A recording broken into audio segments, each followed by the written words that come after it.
Good evening mga ka-SketchUp. Patuloy natin kung paano gumawa ng opening ng doors and windows. So, simple lang. So, ganito. Since nakapasok na tayo, kasi naka-group ito, di ba? In our previous video, naka-group ito. So, kung lalabas tayo, hindi tayo makapag-edit, hindi tayo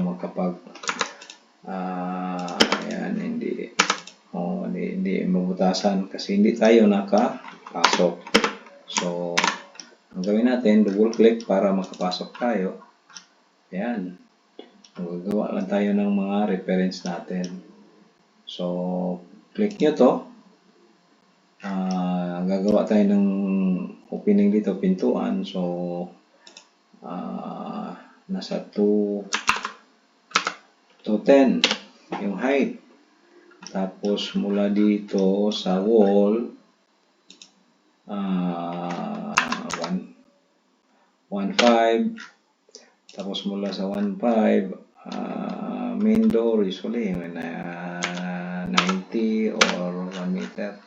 Ayan. Click nyo lang itong siya rectangle. Ayan. Pagbutas na tayo.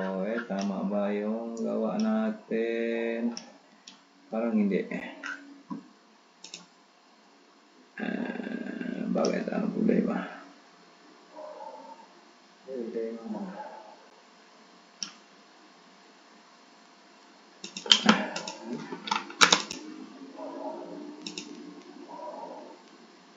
Diba? Ayan. Pagbutas na tayo. Sorry. Ayan. Pagbutas na tayo.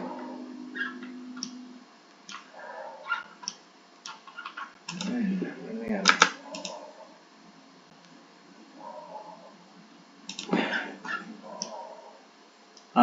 Kaya pala.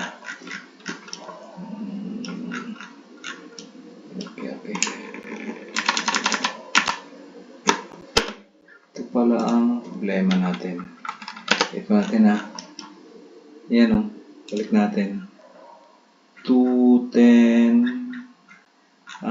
Make sure lang na ito yung yung wall. Itong reference na to. Kasi yung kanina, yung pula yung which is yung column. So, yan yan. 210. Ayan. Make rectangle. See, mag-snap siya sa mga intersection. Yan. Ilapit nyo yung cursor nyo. Click nyo dyan. Click nyo sa baba, yung pinaka-corner, yan. Kapag butas na kayo dyan. Pull, press pull. Yan. Butas na. Yan, sa Windows naman. Sa Windows, ganun din. Click this tape measure. Usually 90 yung height. Tapos ayan ito na yung pinaka top ng window mo. Gawa ka lang ng line sa midpoint. Ayan. Gawa ka ng line sa midpoint dito. Tapos tape measure uli. Click nyo dito. Usually 60 yan. 60 cm. Kabilaan 60 cm. So, yan. Make rectangle, see? Nag-snap siya. Yan. Yan. So, yan. Pwede mo kopyahin Pwede mo i-move. Hit M or move and click this midpoint. Diba, nag-move siya. I-hit nyo lang yung control para may maiwan. Yan, parang may naiwan. Ayan na.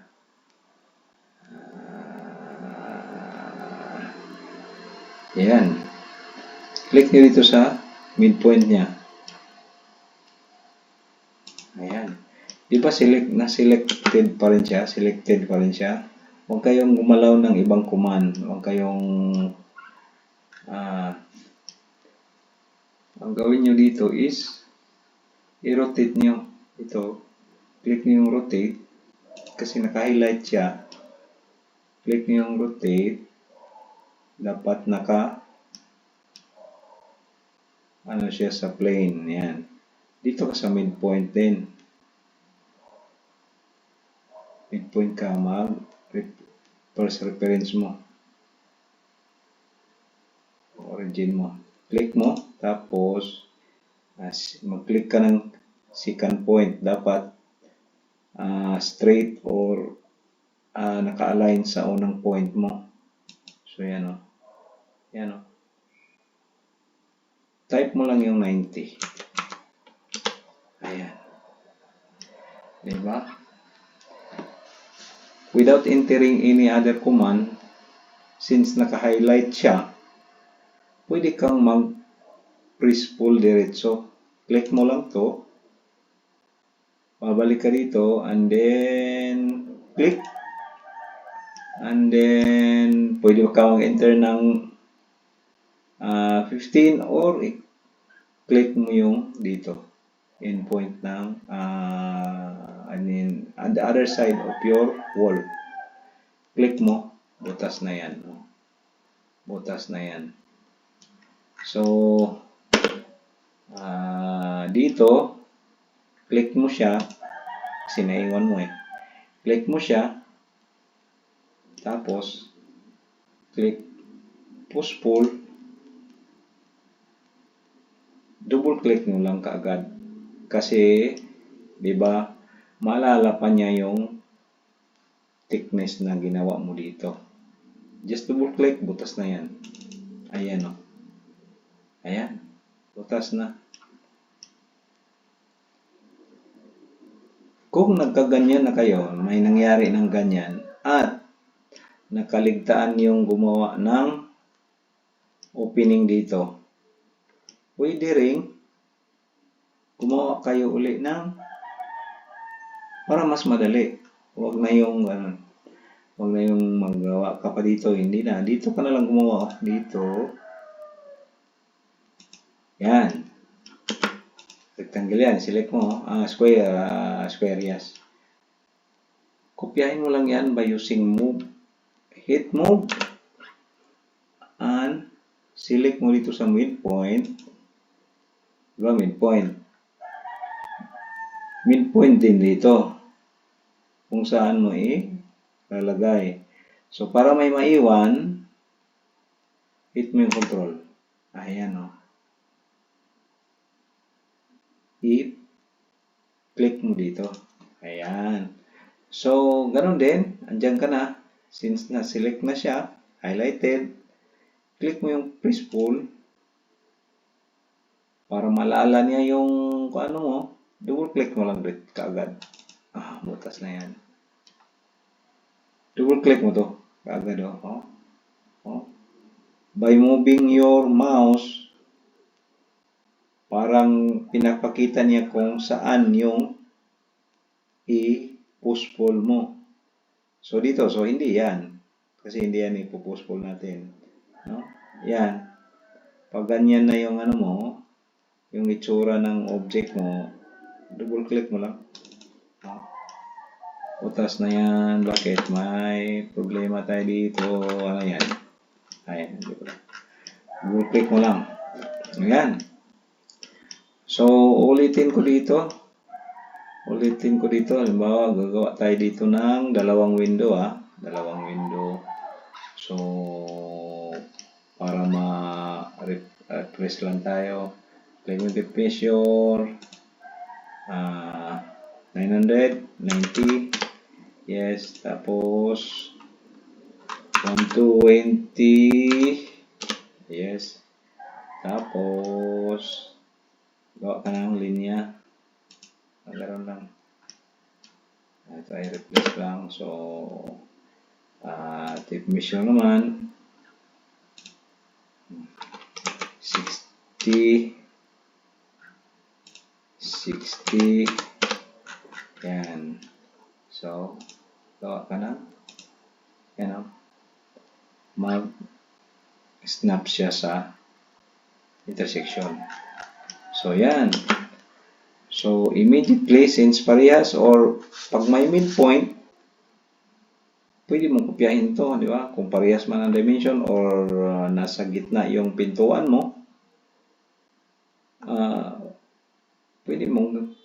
pwede kang mag-copy dito by using move command. So, select mo, tapos click dito, di ba? Nag-move siya, pero kailangan mo ng kopya eh. So, hit, control,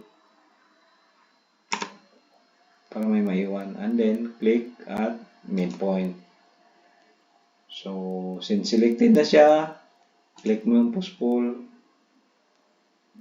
double-click, kasi nakapag push-pull na tayo dati. Maalala niya. Ito naman, double-click diretso, butas na yan. Yan. So, alam niya na yung pagbubutas. So, simple lang, no? Yan lang yung proseso. So, sana may nagustuhan kayo or sa video na to. At hanggang sa susunod video at may mga technique tips pa tayo. Marami pa para mag-improve yung SketchUp natin. Okay, please subscribe and share this video. Thank you. Maraming salamat.